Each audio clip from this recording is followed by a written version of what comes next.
Hello everyone, मैं अमित ठाकुर और आज की इस वीडियो में एक बहुत बड़ी न्यूज़ लेके आया हूँ सभी लोगों के लिए जो लोग गवर्नमेंट प्रोक्योरमेंट में कहीं ना कहीं इन्वॉल्व होते हैं। चाहे आप एक बायर हैं जो आप अपने डिपार्टमेंट्स के लिए प्रोक्योरमेट करते हैं, चाहे आप एक सेलर या कॉन्ट्रैक्टर है जो आप गवर्नमेंट को through bidding through direct purchase sale करते हैं, चाहे आप एक कंसल्टेंट है जो कि आप लोगों को गवर्नमेंट प्रोक्योरमेंट की कंसल्टेंसी देते हैं। इन सभी के लिए एक बहुत बड़ी न्यूज़ आई है। वो भी कब आई है? एंड ऑफ द टाइम पे, जिस टाइम गवर्नमेंट सबसे ज्यादा प्रोक्योरमेंट करती है। तो आज की इस वीडियो में इसी टॉपिक के ऊपर बात करेंगे। क्या न्यूज आई है इसके बारे में समझेंगे डिटेल में कि क्या बात की गई है इस न्यूज के अंदर। बेसिकली जो न्यूज आई है डिपार्टमेंट ऑफ फाइनेंस की तरफ से आई है। डिपार्टमेंट ऑफ फाइनेंस का कहना यह है कि देखिए 15 फरवरी के बाद आप कोई भी न्यू प्रोक्योरमेंट नहीं कर सकते, कोई नया टेंडर रिलीज नहीं कर सकते अनटिल ऑफ अनलेस अगर वो इमरजेंसी प्रोक्योरमेंट नहीं है। तो अगर वो इमरजेंसी प्रोक्योरमेंट है तो आप प्रोक्योरमेंट कर सकते हैं, अदरवाइज आप प्रोक्योरमेंट नहीं कर सकते। अब ये नेसेसरीज प्रोक्योरमेंट क्या होते हैं, अननेसेसरीज प्रोक्योरमेंट क्या होते हैं? लाइक मान लीजिए जैसे मेडिकल से रिलेटेड प्रोडक्ट्स हो गए तो ये सारे इमरजेंसी होते हैं, इनकी प्रोक्योरमेंट कभी नहीं रोकी जा सकती। अब यहीं पे मान लीजिए कंप्यूटर है, फर्नीचर है, डेस्कटॉप है, ये सारी चीजें नेसेसरीज नहीं है कि इतनी इमरजेंसी नहीं है इनकी कि इनको प्रोक्योरमेंट करना ही करना है। तो ये सारी बातें इस ऑर्डर के अंदर की गई है। इसका प्रॉपर न्यूज आया, आर्टिकल छपा है द इंडियन एक्सप्रेस के अंदर। उसी न्यूज के सोर्स के अकॉर्डिंग मैं आपको ये सारी चीजें समझाने वाला हूँ। बेसिकली क्या न्यूज आई है, क्या चीज बातें की गई है और किस स्टेट के डिपार्टमेंट ऑफ फाइनेंस ने ये बात कही है और कहाँ कहाँ आने की संभावना है, उसके बारे में डिटेल में डिस्कशन करते हैं। स्क्रीन पे चल के पहले तो मैं आपको न्यूज दिखा देता हूँ, फिर उसके बाद डिटेल में डिस्कशन करते हैं। तो जैसा कि आपको दिख रहा है मैं स्क्रीन पे आ चुका हूँ और स्क्रीन पे आने के बाद यहाँ पे क्लियरली हमें दिख रहा है यहाँ पे क्या बात की जा रही है। To control expenses, finance department order to stop permission to purchase and issuance of tender after 15 February. मतलब 15 फरवरी के बाद आप कोई भी परचेज एंड जो न्यू टेंडर्स है वो रिलीज नहीं कर सकते।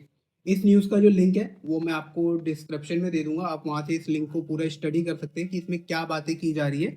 अब इसमें देखिए बातें क्या की गई है। सबसे पहला रीजन क्या बताया गया है ऐसा करने का, यहाँ ये तो पता चल गया भाई एक्सपेंसेस को कंट्रोल करने के लिए डिपार्टमेंट ऑफ फाइनेंस ने ये इशू किया है ऑर्डर और बोला है कि 15 फरवरी के बाद आप कोई न्यू प्रोक्योरमेंट नहीं कर सकते अगर वो प्रोक्योरमेंट इमरजेंसी नहीं है, अगर इंपॉर्टेंस नहीं है इतनी तो। ठीक है, अब किस स्टेट ने ये बात कही है? देखिए ये जो बात की गई है ये की गई है महाराष्ट्र की गवर्नमेंट की तरफ से कि भाई अभी आप न्यू प्रोक्योरमेंट नहीं कर सकते। ठीक है, बाकी इस न्यूज़ के इस आर्टिकल का पूरा लिंक आपको डिस्क्रिप्शन में मिल जाएगा, आप वहां से डिटेल में समझ लेना।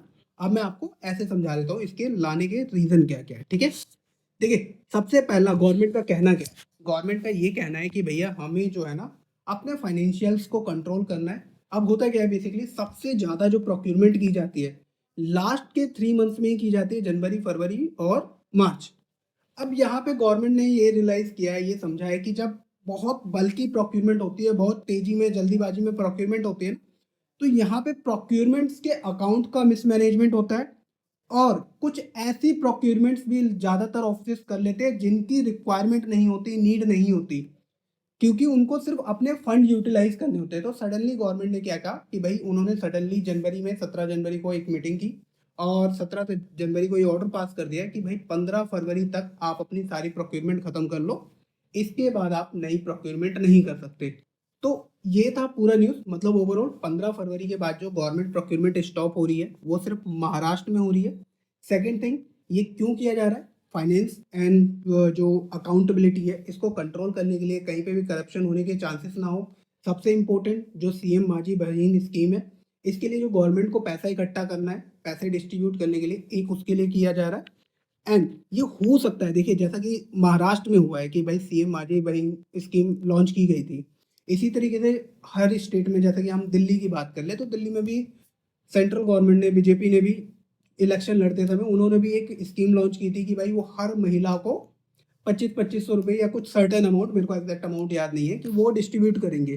तो मे भी हो सकता है ये अदर स्टेट में भी ये एक्शन लिया जा सके कि भाई जो गवर्नमेंट स्कीम्स, फ्रीबीज वाली स्कीम्स की लॉन्च करती है, उन पैसों को मैनेज करने के लिए वो कहीं ना कहीं प्रोक्योरमेंट को से ही पैसा निकाल के वहां पे स्कीम्स में डिस्ट्रीब्यूट कर सकती है। तो ये था एक इम्पोर्टेंट अपडेट। तो अभी फिलहाल आप अगर महाराष्ट्र गवर्नमेंट के अंदर बिजनेस करते हैं तो अभी तो फिलहाल 2-3-4 दिन के आपके पास टाइम है। अगर आप एक बायर है तो जल्दी से आपको जो भी टेंडर रिलीज़ करने हैं, आप वो टेंडर रिलीज़ कर दीजिए। अगर आप एक सप्लायर या सेलर है, तो आपके लिए भी एडवाइस है कि आप फटाफट जो भी आपको ऑर्डर मिले वो उन ऑर्डर को डिस्पैच करके अपनी पेमेंट्स वगैरह रिलीज़ करा लीजिए।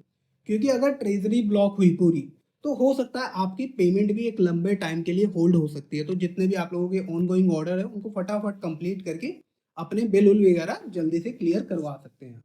तो बस आज की वीडियो में इतना ही, बाकी मिलते हैं किसी अगली वीडियो में किसी यूनिक अपडेट्स के साथ।